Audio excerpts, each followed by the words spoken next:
मुख्यमंत्री एकनाथ शिंदे बोलतात, थेट जाऊया। जे कागदपत्र दिले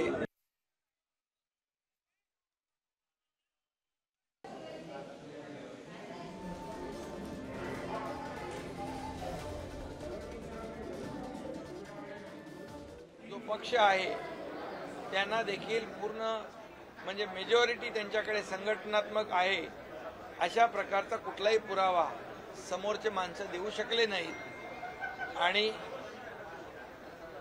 पूर्णपणे बहुमत आमच्याकडे असलेलं सिद्ध झालं आणि त्यामुळे कालचा निकाल जो आहे हा निकाल आमच्या बाजूने लागलेला आहे। त्यामध्ये मी मनापासून सगळ्यांना धन्यवाद देईन, कारण शेवटी लोकशाहीमध्ये एकाबरोबर आपण निवडणूक लढवायची।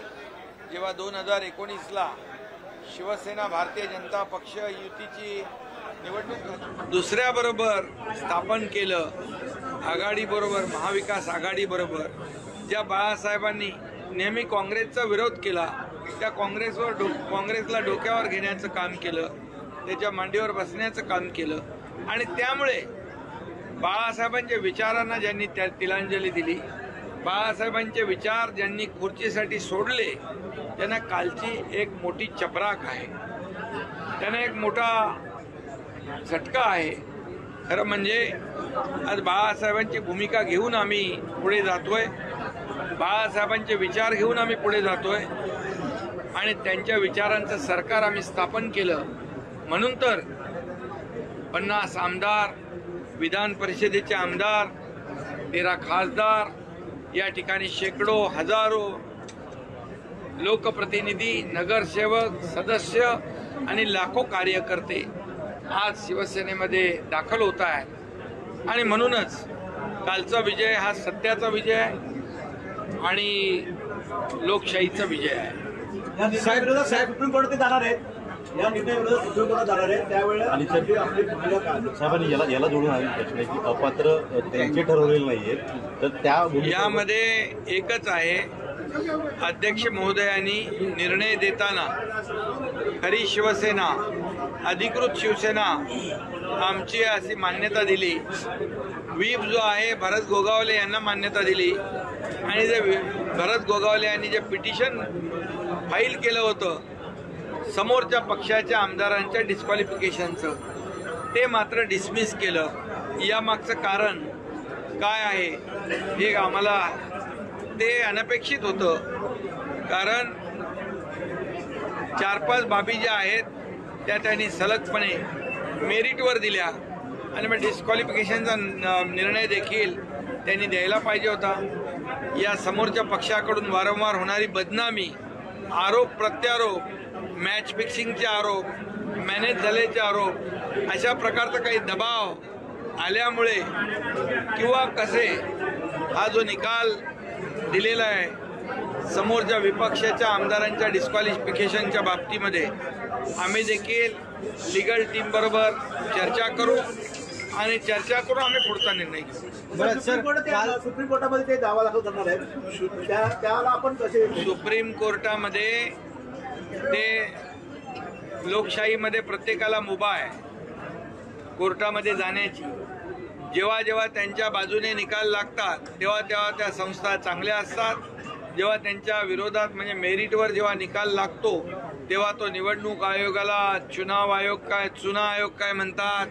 काल स्पीकरवर अतिशय खालच्या पातळीवरचे त्यांनी आरोप केले। सुप्रीम कोर्टाला देखील सल्ले देण्याचं काम या मंडळींनी केलेलं आहे, त्यामुळे हे काय करतील हे आपण सांगू शकत नाही आणि म्हणून ज्या ठिकाणी कुठेही जातील शेवटी मेरिट तपासलं जाईल आणि मेरिट आमच्या बाजूने आहे एवढं मात्र 100% मी पूर्वीही सांगत होतो, आताही सांगतोय की लोकशाहीमध्ये बहुमताला महत्त्व आहे। लेजिस्लेचर पार्टी म्हणून आणि संघटन म्हणून आज आमच्याकडे बहुमत आहे, त्यामुळे या बहुमत असल्यामुळेच काल अध्यक्षांनी मेरिटवर निकाल दिलेला आहे। परंतु अध्यक्षांवर एक ते घटनात्मक दर्जाचं पद आहे, त्या पदावर बसलेल्या व्यक्तीच्या बद्दल जे काय त्यांनी भाष्य केलेलं आहे एक खालच्या पातळीवरचं भाष्य आहे आणि ही त्यांना आरोप करण्याची जुनी सवय आहे. त्यामुळे त्यांच्या आरोपांना उत्तर मी देत बसणार नाही. परंतु एवढंच सांगतो की या महाराष्ट्रातली जनता सुज्ञ आहे. 1.5 वर्षात जे आम्ही काम करतोय त्या 1.5 वर्षाच्या कामाची पोचपावती या महाराष्ट्रातली जनता नक्की देईल आणि यांना कायमचा धडा शिकवल्याशिवाय या महाराष्ट्रातली जनता स्वस्थ बसणार नाही. एवढंच मी या ठिकाणी त्यांचं अपयश पाहता आणि या सगळ्या गोष्टीमध्ये त्यांनी कुठे त्यांना यश मिळालं नाही म्हणून ही सगळी वक्तव्य केली आता पराभवामुळे. नाही, खरं म्हणजे लोकशाहीमध्ये तुम्हाला कसाही वागता येणार नाही, कसाही निर्णय घेता येणार नाही. शेवटी लोकशाहीमध्ये पक्षांतर्गत देखील लोकशाही आहे आणि म्हणून मनमानी पद्धतीने तुम्ही पक्षाचे मालक किंवा स्वतःची प्रायव्हेट लिमिटेड कंपनी असं समजून तुम्हाला वाटेल तेव्हा काही निर्णय घ्यायचे असे घेता येणार नाही. हे एक प्रकारचं एक माइलस्टोन निर्णय या ठिकाणी घेतलेला आहे. खरं म्हणजे एकाधिकारशाही, हुकुमशाही, मनमानी पद्धत आणि घराणेशाहीला मोठी चपराक आहे. चर्चा आहे की कालच्या निर्णयानंतर आता उभाटामध्ये मधून देखील काही लोक आपल्याशी संपर्कामध्ये आहेत आणि पुन्हा निकाल आपल्या बाजूने लागल्यामुळे आज देखील एक बैठक बोलवण्यात आली होती. त्यामध्ये देखील काही नेत्यांनी नाराजगी व्यक्त केली आणि 2018चे निवडणुकीचं कागदपत्र निवडणूक आयोगाकडे का गेले नाही त्याची विचारणा वगैरे केली असेल. नाही, त्यांचे कागदपत्र म्हणजे घटना आपली खरं म्हणजे प्रत्येक पक्षाची घटना असते. त्या घटनेच्या आधारावर पक्षाचा कारभार चालत असतो. परंतु शिवसेना प्रमुख बाळासाहेब ठाकरे होते तोपर्यंत सगळं व्यवस्थित नियमानुसार सगळ्या गोष्टी होत्या. परंतु त्यांच्या पश्चात मनमानी पद्धतीने कारभार सुरू झाला आणि एक दुसऱ्याच्या बद्दल एक चढाओढ, एक असूया निर्माण झाली. मी मोठा का तू मोठा, एक इनसिक्युरिटी जी आहे ही जेव्हा पक्षामध्ये येते तेव्हा पक्ष वाढत नाही, पक्ष मोठा होत नाही. पक्षामध्ये कार्यकर्त्यांना बळ द्यावं लागतं तेव्हाच पक्ष मोठा होतो. एकट्या प्रमुखाने मोठा होऊन पक्ष मोठा होत नाही. हे आतापर्यंतच्या आजवरच्या इतिहासामध्ये आपण जर पाहिलं तर त्या प्रकारचं आपल्याला सिद्ध झालेलं पाहायला मिळेल. काल उद्धव ठाकरे उभाटा काय म्हणता, मी या सगळ्यांच्या विरोधात उभा ठाकलो, अन्यायाच्या विरोधात. पत्रकारांवरच संतापले. पत्रकारांवर संतापले. काल प्रश्न विचारला जावे की उभाटा म्हणून तुम्ही पुढे जाणार त्यावेळी असं म्हणाला की उभाटा म्हणजे काय, मी उद्धव बाळासाहेब ठाकरे. त्यांनी खरं म्हणजे आम्ही तर बाळासाहेबांची शिवसेना मागितली. त्यांनी बाळासाहेबांचं नाव न मागता स्वतःचं नाव पुढे केलं. यावरून बाळासाहेबांच्या बद्दल किती प्रेम आहे त्यांच्या मनामध्ये हे दिसून आलं. आम्ही बाळासाहेबांचे विचार घेऊन पुढे जातोय. आम्हाला बाळासाहेबांची संपत्ती बिलकुल, आम्ही सुरुवातीलाच सांगितलं, संपत्तीची लालसा त्यांना आहे. आम्हाला बाळासाहेबांचे विचार हीच आमची संपत्ती आहे. मी आपल्याला एवढंच सांगतो, मी यापूर्वी देखील सांगितलं, शिवसेनेच्या खात्यातले, या शिवसैनिकांच्या जनतेच्या खात्यातले पैसे 50 कोटी रुपये मागण्याचं देखील पाप त्यांनी केलेलं आहे आणि आम्ही ते दिलेही. त्यांना बाळासाहेबांच्या विचाराची काही देणं घेणं नाही, बाळासाहेबांच्या भूमिकेशी त्यांना काही देणं घेणं नाही. त्यांना फक्त पैशाशी देणं घेणं आहे. एवढंच या प्रसंगी मी आपल्याला सांगतो.